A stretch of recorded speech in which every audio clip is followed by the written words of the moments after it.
with the high streets now, this is a perfect place for the high street. You walk down it and it's big business after big business. Starbucks, Cafe Nero. I could be here all night, just a quick question. So that's naming all those own companies. So how do you propose local business and local people being on the high street, because there was undercut people and people naturally go to those companies? Okay, so thank you, it's a great question. So local business on the high street, are you in favour of that? How would you go about it? Let's start this time with Okay. All high streets are having prices because of the online transactions. We can buy things cheap through eBay or through Amazon on the high street. We know that. You can't change that. You can't uninvent the internet. So that's the challenge, the first thing. I've got a plan, and I've talked about this before. The plan is, and I'm not going to, can't change the world. I'm talking about what we can do here in Putney. And the world that I'm from is where you identify what some of the natural factors of the law of comparative advantage. That's Ricardo, thank you. Thank you.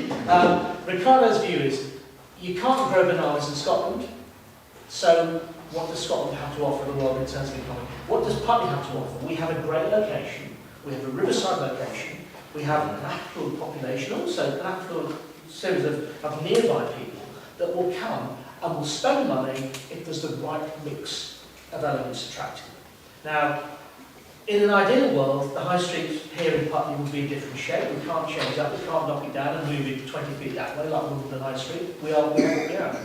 What we can do, therefore, is attract business.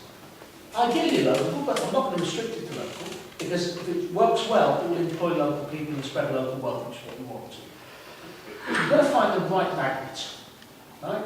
I was lucky, I was involved in the O2 in 2005. We transformed North Greenwich. By the way, this was an American billionaire capitalist in happy partnership with a very left-wing Labour council in Greenwich, but it worked.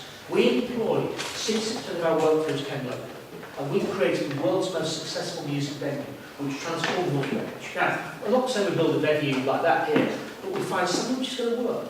I said farmers market, because you've got this space now, the tideway you've got set up, and there's been the Thames water, that's sitting there empty. We've already started conversations with the farmers market and also with the Thames guys to use that space for a weekend farmers market. That's the first stage. Get them in for a year or two, build a point of difference, outperform Barnes, get people coming here, become the foodie capital of South West London. The next stage then, how you say this, we then talk to the big business, the likes of BlackRocks who own property, and we find a way of saying, this is working, this is Putney's new role, let's build a super big indoor big market, like we have in Borough Market. Let's create a Borough Market here in a space that we can find. I won't get into where commercial can be because that's sensitive. But I mean, Marks and Spencer's is still paying their rent, but they haven't been open because they can't even pay the staff. That's ridiculous to me, because the way that property ownership is not working in this area because they're not trade coming through to do that. Once you create a beacon that we can deal with a small business, and as soon as a small business, with the farmers market, we then start to grow it so it's 1 day, 2 days, 3 days, then it becomes a 4-day market, and then we build something bigger. And that's how we transform the high street. And we luckily will not drive away, but we'll start to change the profile away from dark kitchens and from Deliveroo's taking it from fast food to becoming more like an attractive, affluent, very, very, very attractive element of Putney, which draws in customers from all over the area. Sorry, do you mind if I just quickly interject? Yeah. Yeah, when we had the conversation back in August about my idea and my vision for Putney and the farmers market specifically in the river, and then I asked you for your help with my dad's situation at the time. I know you were busy and you couldn't respond to me eventually for whatever reason. I didn't hear back from you, but I would have liked to have heard back from you regarding my idea there, because I have the passion to begin something like that. I didn't feel supported, I wasn't supported or acknowledged by you at all regarding that idea, and people like me and within the community who have the passion and the time to be able to invest into creating small independent things like that. Absolutely. What we need. But why did you Well, so I did try and help my dad. We talked about this. And Oh, you did, yeah, I yes. do appreciate that you did make proposals I did respond to that. for me and relay back some information.